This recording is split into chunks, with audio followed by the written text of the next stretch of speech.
Hello दोस्तों, नमस्कार। आप सभी साथियों का स्वागत है। उत्तर प्रदेश 10,684 और 8,800 पदों की ईसीसी ई एजुकेटर भर्ती में आवेदन फॉर्म डीबी प्रक्रिया सेवा प्रदाता एजेंसी के चयन को लेकर के धमाकेदार खबर निकलकर सामने आ रही है, जो आप सभी के साथ शेयर करने वाले हैं इस वीडियो के माध्यम से। आप सभी से निवेदन है कि वीडियो को बिना स्किप किए अंत तक देखें, जिससे वीडियो में शेयर की गई सारी जानकारी को आप आसानी से समझ सकें। साथियों, उत्तर प्रदेश के सभी 75 जिलों के लिए 10,684 और 8,800 पदों की ईसीसी ई एजुकेटर भर्ती 2 चरणों में निकल चुकी है। और ईसीसी ई एजुकेटर्स भर्ती के रूप में कुछ चयनित साथी हैं जिनको विद्यालय अलॉट कर दिया गया है और ज्वाइनिंग कर ली है। उनको 1 महीने का समय पूरा होने वाला है और उनकी पहली सैलरी अब उनके अकाउंट में बहुत जल्द आप सभी को देखने को मिलेगी। वहीं आप सभी को बता दें, अभी लगभग 23 जिले ऐसे हैं जहां पर आवेदन की प्रक्रिया होनी ही बाकी है। तो 1 साल का पूरा समय लग गया, लेकिन बेसिक शिक्षा विभाग की तरफ से अभी तक ये भर्ती प्रक्रिया पूरी नहीं की जा सकी है। लेकिन जब द्वितीय चरण की 8,800 पदों की भर्ती की विज्ञप्ति जारी हुई है, उसके बाद से 10,684 पदों की भर्ती प्रक्रिया में तेजी देखने को मिली है। चाहे जिलेवार आवेदन प्रक्रिया शुरू करने को लेकर के हो, चाहे डॉक्यूमेंट वेरिफिकेशन हो या ज्वाइनिंग को लेकर के हो, तो कई जिले ऐसे हैं जहां पर आवेदन फॉर्म प्रक्रिया शुरू कराने को लेकर के सेवा प्रदाता एजेंसी के चयन की प्रक्रिया कंप्लीट की जा चुकी है और 15 अगस्त तक इन जिलों में आवेदन फॉर्म का लिंक सेवा आयोजन पोर्टल पर देखने को मिल जाएगा। कौन कौन से वो जिले हैं, तो उसमें शामली है, जौनपुर है, कौशाम्बी है और ललितपुर है, बलरामपुर है, बलिया है, अलीगढ़ है, चित्रकूट है और हाथरस है। इन जिलों में सेवा प्रदाता एजेंसी के चयन की प्रक्रिया लगभग डन है और केवल जिला बेसिक शिक्षा अधिकारी की तरफ से आरए ग्रांट करते हुए परमिशन देने की बस विलंब भर की है आवेदन फॉर्म शुरू होने की जो प्रक्रिया है उसमें। तो बहुत जल्द इन जिलों के भाई बहनों की आवेदन फॉर्म सेवाजन पोर्टल पर भरने का लिंक देखने को मिल जाएगा। जो भी भाई बहन सेवाजन पोर्टल पर रजिस्ट्रेशन नहीं किए हैं, किसी भी समय आप अपने मोबाइल से, लैपटॉप से या साइबर कैफे के माध्यम से सेवाजन पोर्टल पर रजिस्ट्रेशन कर लीजिए, या दिक्कत आ रही है तो जिला सेवा आयोजन कार्यालय में जाकर के भी आप रजिस्ट्रेशन की प्रक्रिया को कंप्लीट करा सकते हैं। वहां पर जो कार्यालय में बाबू लोग हैं वो आपकी पूरी हेल्प करेंगे रजिस्ट्रेशन की प्रक्रिया को लेकर के। बाकी जो शेष जिले बचते हैं उनमें भी सेवा प्रदाता एजेंसी के चयन की प्रक्रिया आगे बढ़ रही है।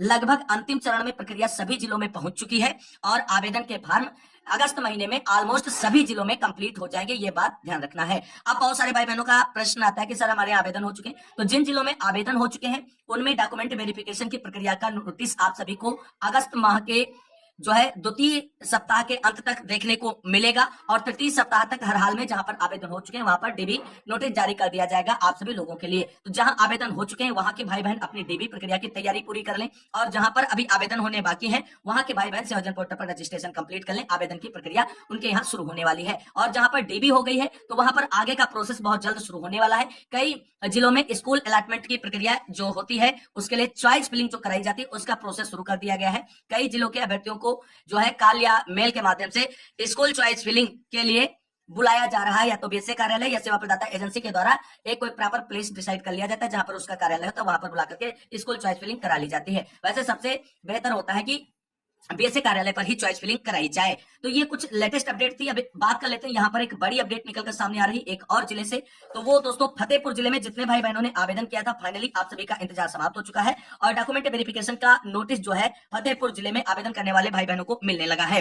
यहाँ पर ईसीसी ई एजुकेटर और स्पेशल प्रोफेशनल एजुकेटर भर्ती प्रक्रिया में आवेदन फॉर्म की प्रक्रिया कंप्लीट की जा चुकी है और अब वहां पर 6 अगस्त से डॉक्यूमेंट वेरिफिकेशन का नोटिस जो है लोगों के मेल बॉक्स में या टेक्स्ट मैसेज के माध्यम से पहुंचने लगा है। तो फतेहपुर जिले में डॉक्यूमेंट वेरिफिकेशन की प्रक्रिया 6 अगस्त से शुरू हो रही है। हमें जो जानकारी मिली है, जो हमें लेटर मिला है नोटिस डीबी के लिए, उसके अकॉर्डिंग बाकी किसी को पहले भी बुलाया जा सकता है और किसी को बाद में भी बुलाया जा सकता है।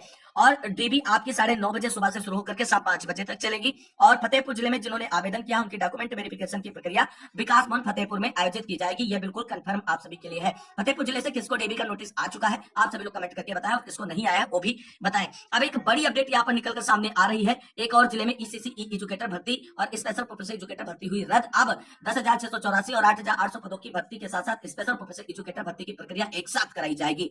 ये दोस्तों बड़ी अपडेट औरैया जिले से निकलकर सामने आ रही है और औरैया जिले में ईसीसी ई एजुकेटर भर्ती, स्पेशल प्रोफेशनल एजुकेटर भर्ती को रद्द कर दिया गया है और नए सिरे से भर्ती प्रक्रिया पूरी कराने को लेकर के नए सेवा प्रदाता एजेंसी के चयन को लेकर के ऑफिशियल विज्ञप्ति जेम पोर्टल पर अपलोड कर दी गई है और उस विज्ञप्ति में 10,684 पदों की भर्ती के पद और 8,800 पदों की भर्ती को एक साथ ऐड कर दिया गया है। यानी अब औरैया जिले में 10,684 पदों की जो भर्ती थी उसके जो पद थे औरैया जिले के वो पद और 8,800 पदों की जो औरैया जिले की भर्ती के पद है वो एक साथ ऐड करके एक ही सेवा प्रदाता एजेंसी के माध्यम से कराया जाएगा।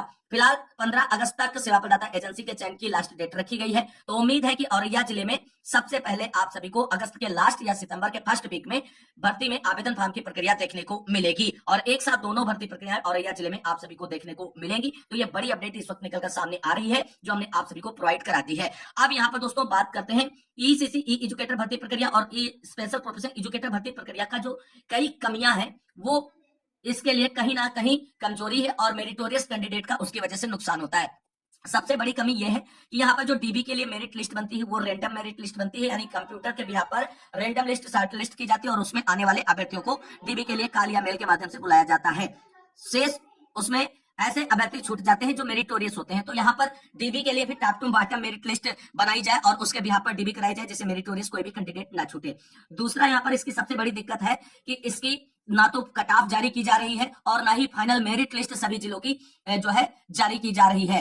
केवल हरदोई जिले की जो है मेरिट लिस्ट जारी की गई है एनआईसी साइट पर। बाकी जितने जिलों में भर्ती प्रक्रिया पूरी हुई है ऑफिशियल ना तो भर्ती की फाइनल मेरिट लिस्ट जारी की गई और न ही फाइनल कट ऑफ जारी की गई है। इस कमी में भी सुधार आना चाहिए क्योंकि इससे पारदर्शिता बढ़ेगी भर्तियों में और लोगों के मन में यह भ्रम नहीं होगा कि भर्ती जो है वो धांधलेबाजी से हो रही है। ये 2-3 सुधार इसमें होने चाहिए। अब यहाँ पर बहुत सारे प्रश्न आप सभी के आते हैं, सर मेरिट कैसे बनती है? तो हमने बता दिया कि डीबी प्रक्रिया पूरी कराने के लिए जो लिस्ट तैयार की जाती है वो रैंडम बिहार पे सिलेक्टेड लोगों की होती है और उसमें मेरिट टॉप टू बॉटम का खेल नहीं होता है। रैंडमली जो सिलेक्ट होते हैं उन्हें डीबी के लिए कॉल या मेल के माध्यम से बुलाकर उनकी डीबी कराई जाती है। लेकिन डीबी के बाद जो फाइनल लिस्ट बनती है जिसमें अंतिम रूप से चयनित अभ्यर्थियों को ज्वाइनिंग लेटर देकर के विद्यालय में ज्वाइन कराया जाता है, वो merit list top to bottom बनती है और उसमें पूरा ध्यान रखा जाता है कि कोई भी मेरिटोरियस कैंडिडेट छूटने ना पाए। इस तरीके से बनती है मेरिट लिस्ट। अब आरक्षण नियमों का पालन हो रहा है कि नहीं हो रहा है? तो दोस्तों आउटसोर्सिंग संविदा भर्तियों की एक सबसे बड़ी बुराई है कि आरक्षण नियमों का पालन ज्यादातर भर्तियों में नहीं होता है और इसी विसंगति को दूर करने के लिए उत्तर प्रदेश आउटसोर्स सेवा निगम बनाया जा रहा है।